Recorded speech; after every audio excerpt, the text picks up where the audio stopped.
Los Angeles at the Curling Jump Center, actually. Okay, you good? How you feeling? All that? Yeah, I'm good. Like I said, I'm 2 weeks out.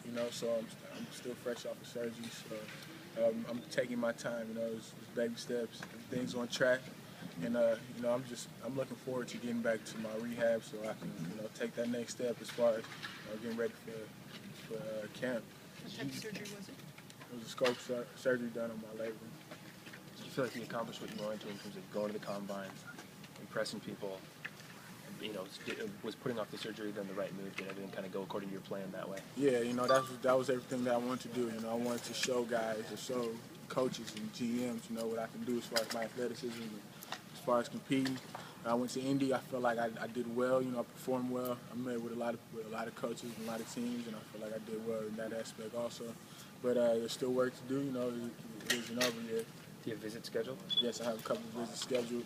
I might have more depending on how the process goes. But like I said, right now, it's still got work to do as far as my rehab and just being prepared for wherever I have to go.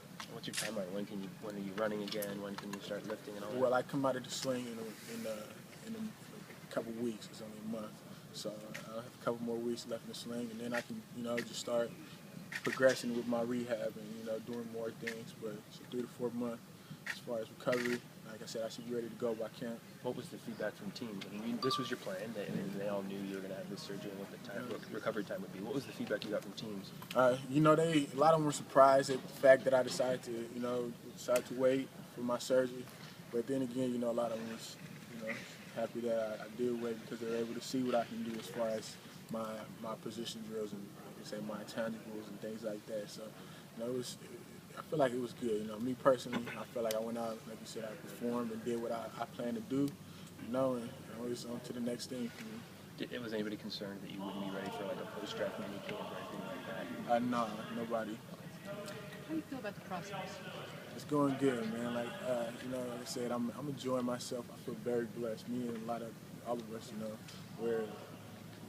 we're happy, just to be here, a lot of us to be mentioned in the category of a lot of these guys, So as far as the process, you got to make the most of it. We're young. It's the one and only time we'll go through this process here as professional athletes. So, you just got to make the most of it and take it a day at a time. Describe how you felt going through the combine. Nervous? Anything? Was it like being a freshman in high school? No, you wasn't nervous at all. I wasn't nervous at all. I'm pretty sure a lot of other guys weren't nervous either.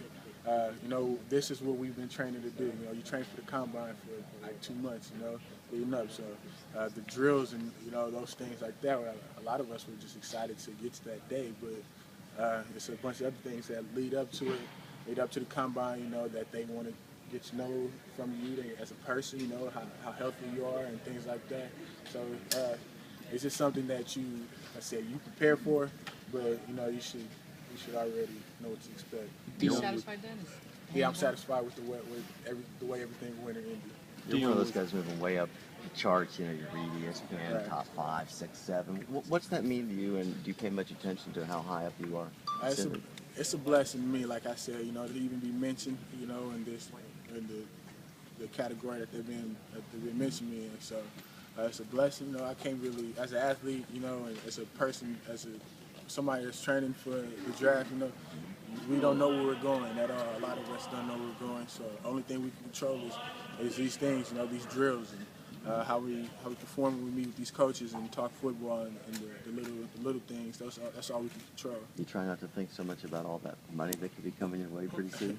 No, I don't think about it at all. Like I said, I worry about what I can control. And that's as far as taking care of my body, staying healthy, and performing. Is it mind-boggling to you at all that you came here as a pass catcher, and now 4 years later you could go out as the highest drafted as a defender, additionally since Harrington and 01? A little bit, but it's something that I had to get used to. I adapted, and I made the most of what the situation was for me as a college student.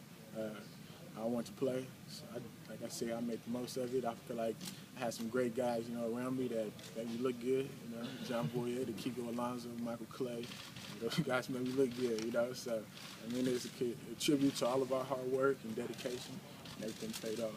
can you tell when you're performing these drills when you're doing good? And I mean, it's all fractions of a second. Can you tell when you're done with one of them? Yeah, you know, we train at these things a lot. You know, you do repetition over repetition for each one of these drills, and also our position drills. So you know, you know the way you finish, how good you do.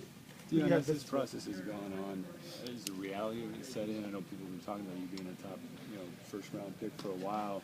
At first, was it sort of like surreal, and now is it sort of starting to set in?